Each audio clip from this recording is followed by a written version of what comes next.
Hi, this is Joy at Pine Quilt Shop. Today we're going to talk about using the braid templates from Kate Colleran Designs. Kate has some wonderful patterns for some various quilts, tote bags, a little notepad cover, and they all have this fun braided accent section to them. And to make those braids very efficiently, she has created a couple of tools. Now the patterns do come with a printed template, so the tools aren't required. You can make your own template with just template plastic, but with the acrylic rulers you can cut super fast, very accurately. And so Kate has created two acrylic rulers that are both braid templates. The first one we're going to talk about is the mini. This will work with 1 inch wide strips of fabric and 1.5 inch wide strips, and it will cut braid sections up to a length of 4 inches. So 3, 3.5, and 4 would be the cutting at the very end of the ruler.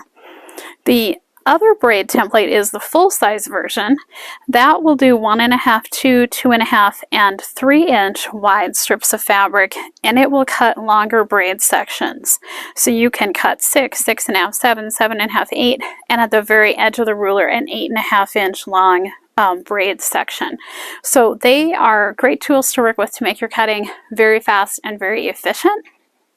When you are cutting with these rulers, you need to have a piece and a reverse of that piece because of the angles that you're working with. So the best bet is to go ahead and take your fabric strip and place it wrong sides together or right sides together. Doesn't matter, either one will work, but you want to make sure that you're cutting through 2 layers of fabric with either the wrong or right sides together so that you get a piece and a reverse of the piece. So I'm going to show you how to cut with this ruler, and then I'm going to rotate it and actually do the cutting.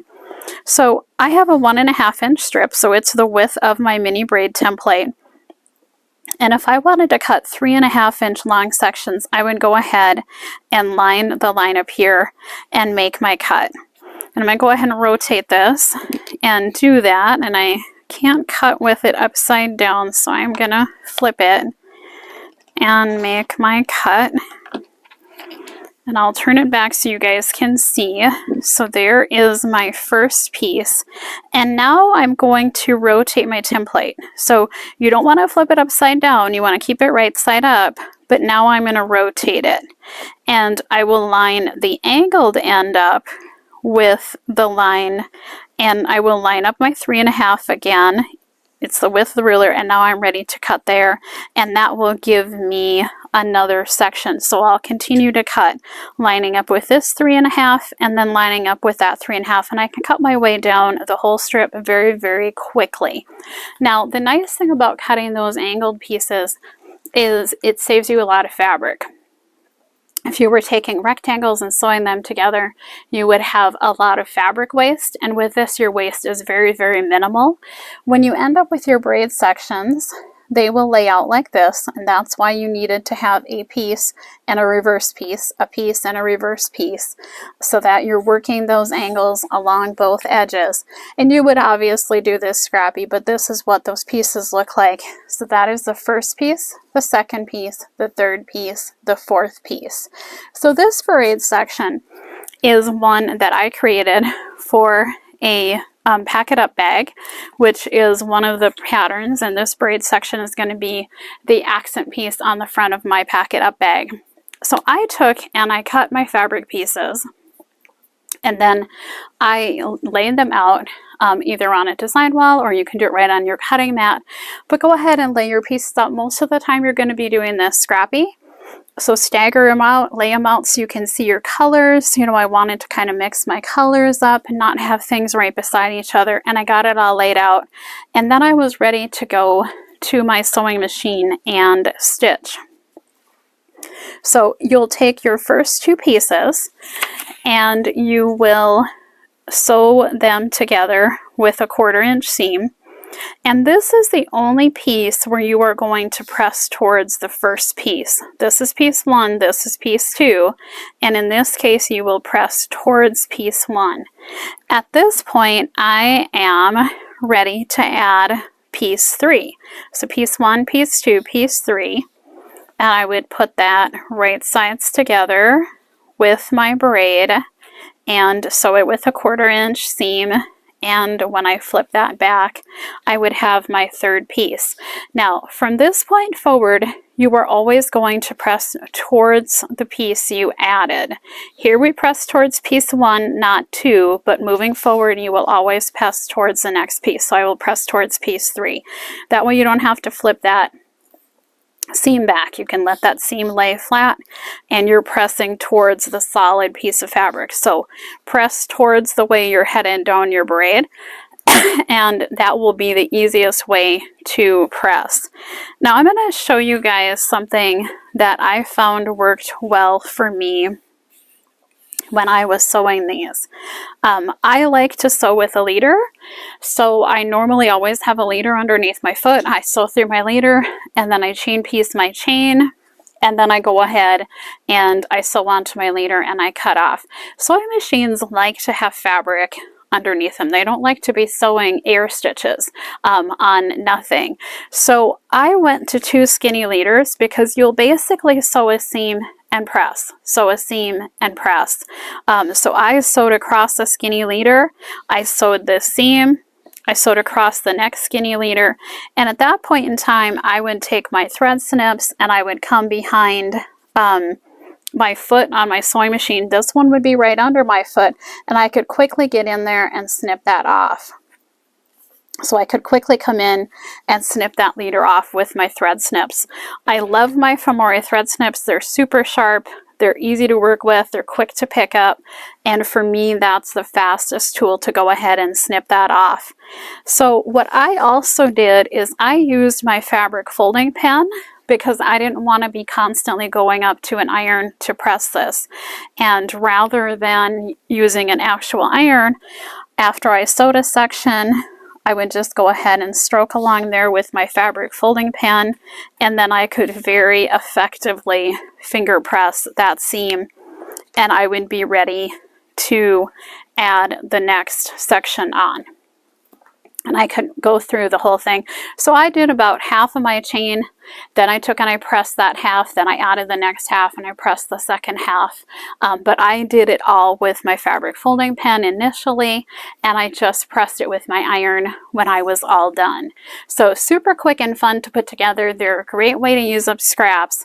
It's very relaxing piecing because you are making this slightly oversized. So this section, you can see with me cutting with the template how accurate my sides are. They look pretty good, but you will square this up. So I will go ahead and look at my pattern from my bag, see how long my braid section needs to be, and I'll go ahead and cut off the bottom and the top. And then there is a step where you normally will trim about 1/4 of an inch off each side. So if you do end up a little bit off here you can see one spot where I'm not perfectly lined up. It will happen when you're working with angles like this, but the patterns are written so that it's very easy for anyone to make.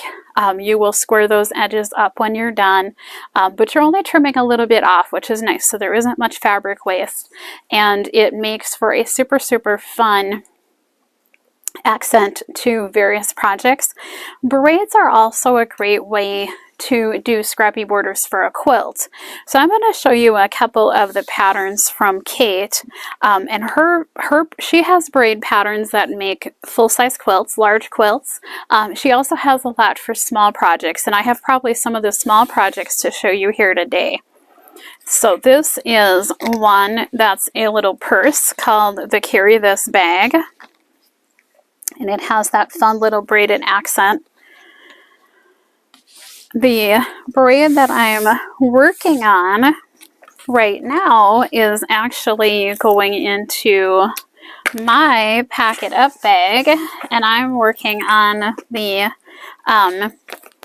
it will be going into there on my Pack It Up bag, and I'm working on the large size Pack It Up bag, but we have actually 4 different size options in that pattern, small, medium, large, and extra large.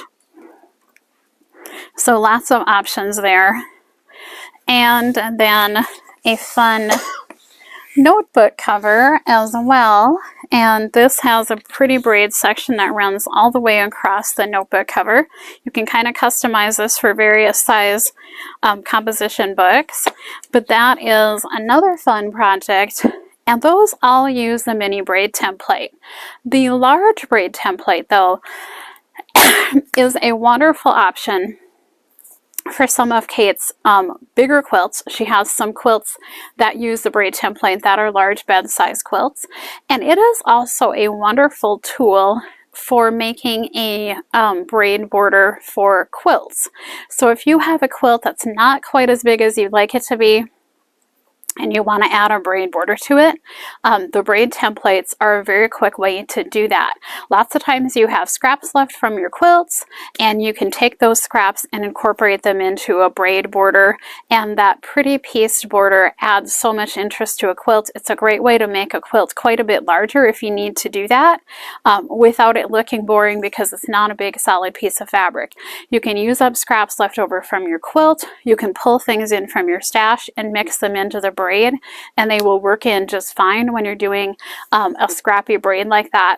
So definitely consider these tools as great options to make braid sections for borders on quilts from small to large. If you're doing smaller things like table runners, wall hangings, then probably the mini tool is the size that you would want to use.